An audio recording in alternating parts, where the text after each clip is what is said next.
नमस्कार, Byju's exam prep IAS Hindi platform पर आपका स्वागत है। दोस्तों, आज हम लोग 31 अक्टूबर 2022 के द बिग न्यूज में चर्चा करेंगे गुजरात के मोरबी जिले में मोरबी केबल ब्रिज की, जिसके टूटने से काफी लोगों की मृत्यु हुई है। तो दोस्तों, इसमें हम लोग बात करेंगे मोरबी केबल ब्रिज की। इसे झूलता हुआ ब्रिज भी कहते हैं।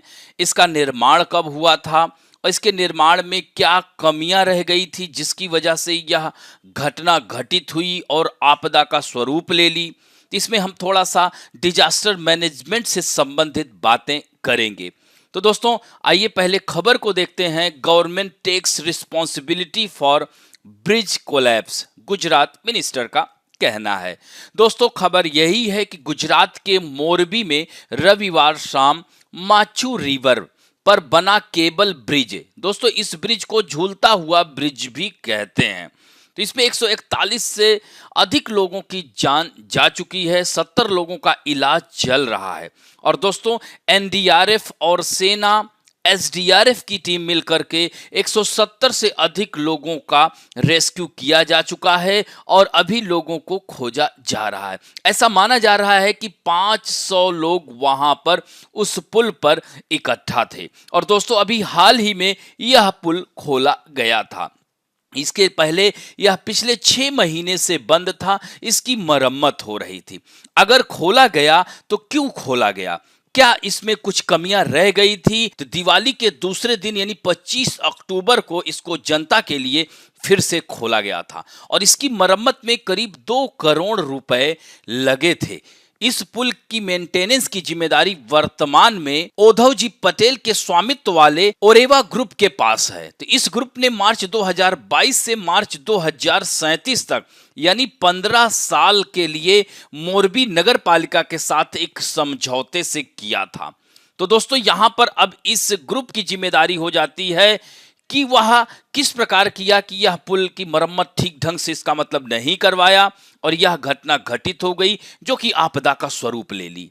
तो दोस्तों, इसके लिए हमारे भारतीय सेना के जवान, वायुसेना, NDRF national disaster response force, जिसे राष्ट्रीय आपदा मोचन बल के नाम से जाना जाता है, इसी तरह से राज्य आपदा मोचन बल यानी स्टेट डिजास्टर रिस्पांस फोर्स, भारतीय वायुसेना, इन सब लोगों ने बचाव राहत कार्य में भाग लिया है और इस तरह से ज्यादा लोगों को बचाने का प्रयास किया जा रहा है। दोस्तों, इस घटना की जांच के लिए गुजरात सरकार ने एक विशेष जांच दल का गठन किया है यानी एसआईटी का गठन किया है कि इसके पीछे क्या कारण रहे हैं। हालांकि कारण यही बताया जा रहा है कि इस पुल पर ओवरवेट हो जाने की वजह से यानी ज्यादा लोग यहां पर इकट्ठा हो गए। तो यह ज्यादा लोग इकट्ठा हो गए तो क्यों हो गए? इसके लिए टिकट भी निर्धारण किया गया था 12 रुपए और 17 रुपए, यानी 17 रुपए का टिकट बड़े लोगों के लिए,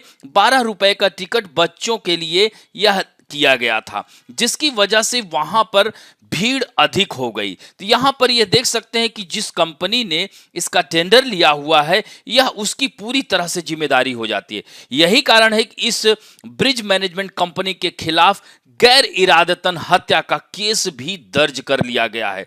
और दोस्तों, भारत के प्रधानमंत्री के द्वारा प्रधानमंत्री राहत कोष से 2-2 लाख रुपए की राशि जो मृतक परिवार हैं उनको दिया जाएगा और घायलों को 50-50 हजार रुपया दिया जा रहा है। इसी तरह से राज्य सरकार यानी गुजरात राज्य के मुख्यमंत्री ने भी 4-4 लाख रुपए की घोषणा की है और घायलों को 50-50 हजार रुपए की।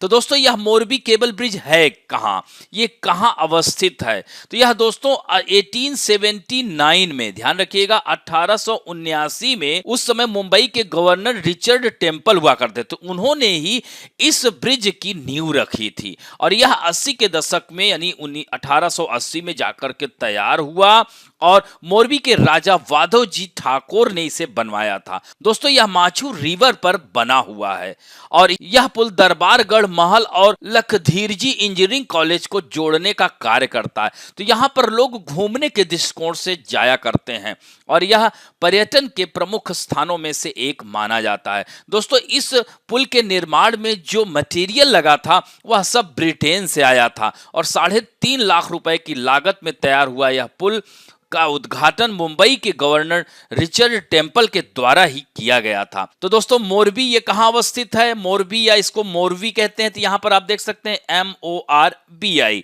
यह माचू रिवर है, माचू डैम भी है, यहाँ पर देख सकते हैं बनाया गया है। तो यह माचू रिवर के किनारे अवस्थित है और मोरवी जो है यह मोरवी जिले के मुख्यालय पर स्थित है।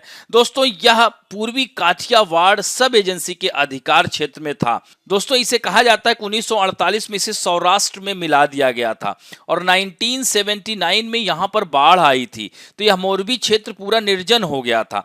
फिर उसके बाद यहां पर टाइल्स और घड़ी बनाने के कारखाने यहां पर स्थापित किए गए और यह शहर अब काफी प्रगति कर गया है। तो इस तरह से दोस्तों मोरबी केबल ब्रिज की घटनाओं के अतिरिक्त भी यह घटनाएं लगातार हो रही हैं। 2018 में देखा जाए तो वाराणसी में निर्माणाधीन फ्लाईओवर का हिस्सा गिरने से 18 लोगों की मौत हो गई। इसी तरह 2016 में कोलकाता में फ्लाईओवर सड़क पर गिर गया था। इसी तरह 2011 में दार्जिलिंग और अभी कुछ दिन पहले गोवा में भी एक हैंगिंग ब्रिज, हालांकि सब लोगों को सुरक्षित बचा लिया गया था। तो इसके पीछे क्या कारण रहा है? तो यह जो है कहीं ना कहीं इसके मेंटेनेंस में लैक है, यानी लैक ऑफ मेंटेनेंस, यानी रख रखाव की कमी है, अभाव है। जैसा कि इस कंपनी ने बताया कि 2 करोड़ रुपए खर्च किए, उसके बावजूद भी यह ब्रिज टूट गया। निर्माण के लिए घटिया सामग्री का प्रयोग किया जा रहा है। तो दोस्तों इसके लिए उपाय यही है कि पुल के रख रखाव में कमी को पूरा किया जाए, उसे समय समय पर नियमित रूप से उसका चेक किया जाए और संरचनात्मक रूप से कमजोर पुलों की पहचान करें और आधी सदी यहां तक कि 1 सदी पुरानी इन पुलों पर उनका फिर से उसका पुनर्निर्माण किया जाए, संसाधनों का आवंटन ठीक ढंग से किया जाए और यह केंद्रीय निगरानी के तहत किया जाए।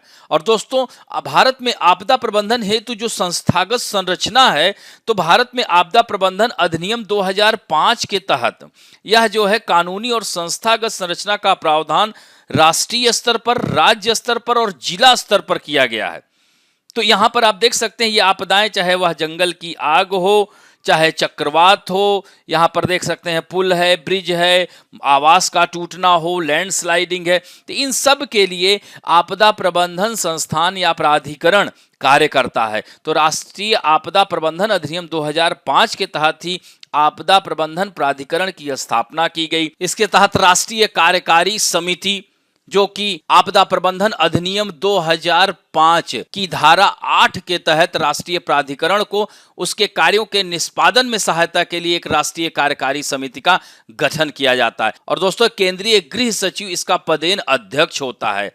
इसी तरह से तो राष्ट्रीय आपदा प्रबंधन संस्थान यानी नेशनल डिजास्टर मैनेजमेंट इंस्टीट्यूट के पास NDMA द्वारा सृजित व्यापक नीतियों और दिशा निर्देश के अधीन आपदा प्रबंधन के लिए मानव संसाधन विकास एवं क्षमता का निर्माण का अधिदेश होता है।